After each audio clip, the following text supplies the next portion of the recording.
I've been a journalist for about 25 years, and I was educated to lie, to betray, and not to tell the truth to the public. But seeing right now, within the last months, how far how the German and American media tries to bring war to the people in Europe, to bring war to Russia.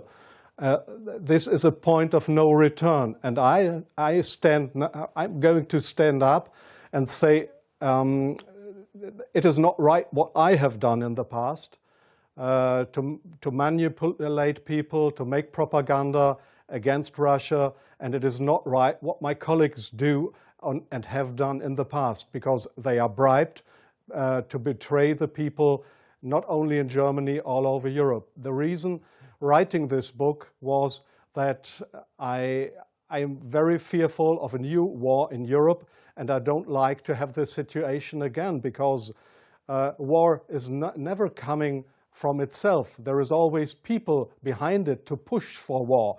And this is not only politicians, this is journalists too. And I just have written in the book how we have betrayed in the past our readers just to push for war, and because I don't want this anymore. I'm fed up with this propaganda. We live in a banana republic and not in a democratic country where we have press freedom, where we have human rights.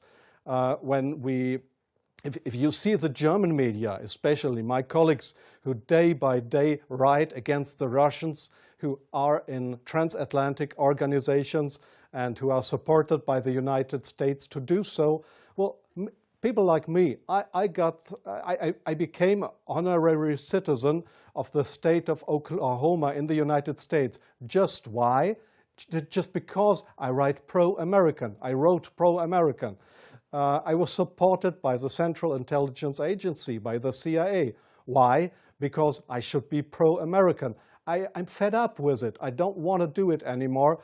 And so I've just written a book not to earn money. No, it will cause a lot of trouble for me, just to give the people in this country, in Germany, in Europe, and all over the world, just to give them a glimpse of a view what goes up behind the closed doors. Yes, there is many examples for that. If we go just back to history, if you go into the year 1988, if you go to your archives, you will find in March 1988 there was in Iraq, in Iraq, the Kurdish people have been gassed with poisoned gas. That is known all over the world. But in July 1988, they sent me to a town called Zubeidat, that is on the Iraqi-Iranian border. There was war. It was war between the Iranians and the Iraqis, and I was sent there to photograph how the Iranians have been gassed with poisoned gas, with German poisoned gas. You call it Lost and Zarine, mustard gas, made by Germany. They have been gassed, and I was there to make photographs how these people have been killed by poisoned gas from Germany. When I came back to Germany, there was just one small photo in a newspaper, in the Frankfurter Allgemeine, and there was one small article not writing how impressive, brutally, how unhuman, how terrible it was to kill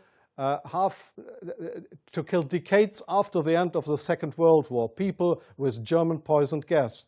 So this was a situation I feel misused for having been there and just to give a documentary what has been done, but not being allowed to cry out to the world what we have done behind closed doors. Up to today, it's not well known in the public that with German public gas, there have been hundreds or thousands of people gassed in this city of Zubeidat. Now, you ask, what have I done for intelligence agencies? So, please see, most of the journalists you see in foreign countries, they claim to be journalists, and they might be journalists, European or American journalists, but many of them, like me in the past, are so-called non-official cover. That's what the Americans call that. I have been a non-official cover. Non-official cover means what? It means you too work for an intelligence agency. You help them if they want you to help them, but they will never, when you are locked, or when they find out that you are not only a journalist but a spy too, they will never say, "Oh, this was one of our guys." They will not know you. That means non-official cover. So I have helped them in several situations, and I feel ashamed for that too now. Like I feel ashamed that I have worked for a very recommended newspaper like the Frankfurter Allgemeine, because I was bribed by billionaires, I was bribed by the Americans not to report exactly the truth, but I just imagined in my car while I was driving to this interview, I just tried to work out in my brain what would have happened if I would have written a pro-Russian article in the Frankfurter Allgemeine. Well, I don't know what would have happened, but we were all educated to write pro-European, pro-American, but please, not pro-Russian. So I'm very sorry for that, but this is not what I understand for democracy and for press freedom. I'm very sorry for that. Well, yes, I understand your question very well. Germany is still a kind of a colony of the United States. You see that in many points, like the majority of the Germans don't want to have nukes in our country, but we still have American nukes. So we are still a kind of a colony of the Americans. And being a colony, it is very easy to approach young journalists through what is very important here is transatlantic organizations. All journalists from really respected and recommended big German newspapers, magazines, radio stations, TV stations, they are all members or guests of those big transatlantic organizations. And there, in these transatlantic organizations, you are approached to be pro-American, and there is nobody coming to you and saying, well, we are the Central Intelligence Agency, would you like to work for us? No, this is not the case how it happens. What they do, these transatlantic organizations, is they invite you for seeing the United States. They pay for that, they pay all your expenses and everything. So you are bribed, you get more and more corrupt, because they make you good contacts. You won't know that those good contacts are, let's say, non-official covers, or officially people working for Central Intelligence Agency or other American agencies. So you make friends.